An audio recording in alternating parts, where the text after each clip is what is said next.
80s cartoons were sort of a blend of entertainment and toy advertisements.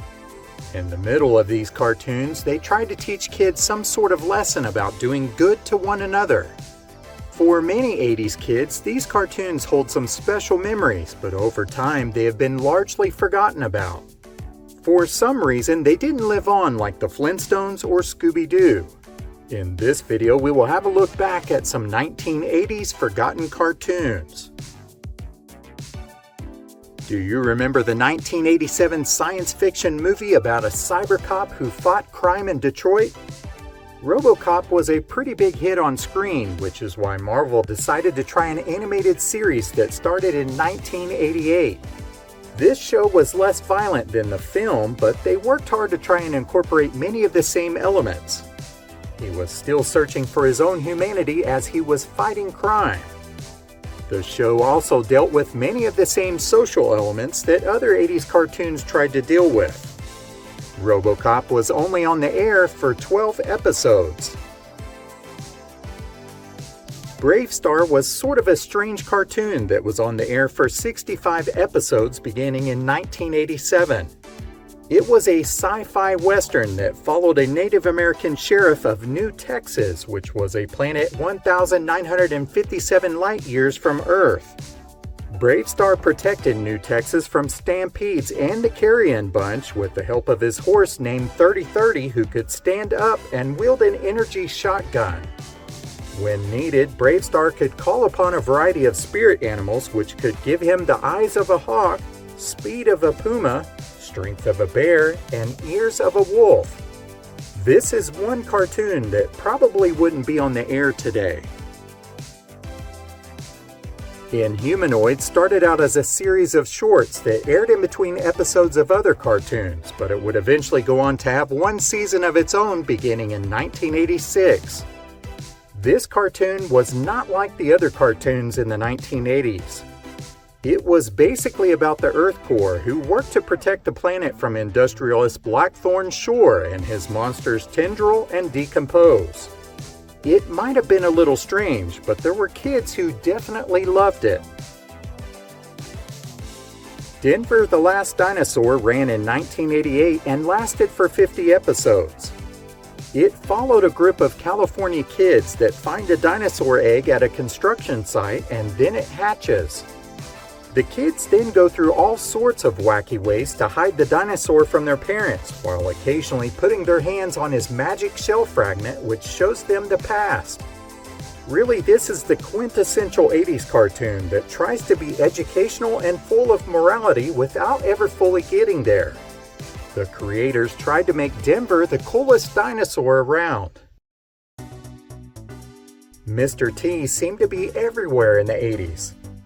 Everyone loved him on the A-Team, but he eventually made his way into boxing Rocky and having his own cereal. It's no surprise that they would also try an animated cartoon with him. It aired in 1983 and had a total of 30 episodes. The show followed Mr. T and his team solving a bunch of mysteries. At the end of the show, Mr. T would have a little moral lesson for the kids to remember. Dino Riders was a Marvel production that ran for 14 episodes in 1988. The show was basically built around a toy line that had dinosaurs riding things and firing laser guns. It sounds simple, but the show was actually a little bit complex. The Valorians battled the Rulons, which were two races from the future who were transported back in time to the age of dinosaurs. The heroes of the series used their technology to communicate with the dinosaurs telepathically while the Rulons enslaved them. Regardless, both sides put saddles and lasers on the dinosaurs. This show was meant more for entertainment rather than having an educational value. Transformers were certainly huge in the 1980s. Not only were they toys, but they had their very own cartoon series. Since that time, there have been several movies that have made their way onto the big screen. But Transformers were not the only robots that were popular in the 80s. GoBots from Gobotron were another. The toy GoBots were much smaller than Transformers, but many kids loved them all the same. GoBots had their own animated series from Hanna-Barbera that ran for 65 episodes beginning in 1984. Today, GoBots have been largely forgotten about unless you were a kid who had the toys or watched the cartoon. Do you remember the cartoon Turbo Teen? Don't worry if you don't. It was only on the air for 13 episodes in 1984. This car tried to cash in on the popularity of Knight Rider, which was on the air during the same time with a similar car. The difference was that this cartoon was a little strange. A young teen named Brett Matthews crashes his car into a secret government facility and then turns into a mid-level American sports car. It's not exactly the kind of cartoon that will live on forever. The 1980s was all about action, and nothing symbolized that more than Rambo. 1982's First Blood hit the screen and showed us America's mistreatment of soldiers and police overreach. Don't hate me, I'm just poking at the premise. With Rambo's popularity, they decided to make a more kid-friendly version with an animated series that ran for 65 episodes beginning in 1986. It was called Rambo: The Force of Freedom. The series followed John Rambo and his fellow team of heroes. Together, they fought against General Warhawk and Savage, which stood for Specialist Administrators of Vengeance, Anarchy, and Global Extortion. Yes, folks, acronyms in the 80s were real, and they were everywhere. Speaking of acronyms, here's another one for you. MASC. Mobile Armored Strike Command. This cartoon was pretty popular and was on the air for 75 episodes beginning in 1985. This cartoon followed a high-tech law enforcement task force that was led by Matt Tracker. The team fought against Venom, which stood for Vicious Evil Network of Mayhem, because why not more acronyms? Each character in the show had a dedicated vehicle and mask. The vehicles had a hidden ability.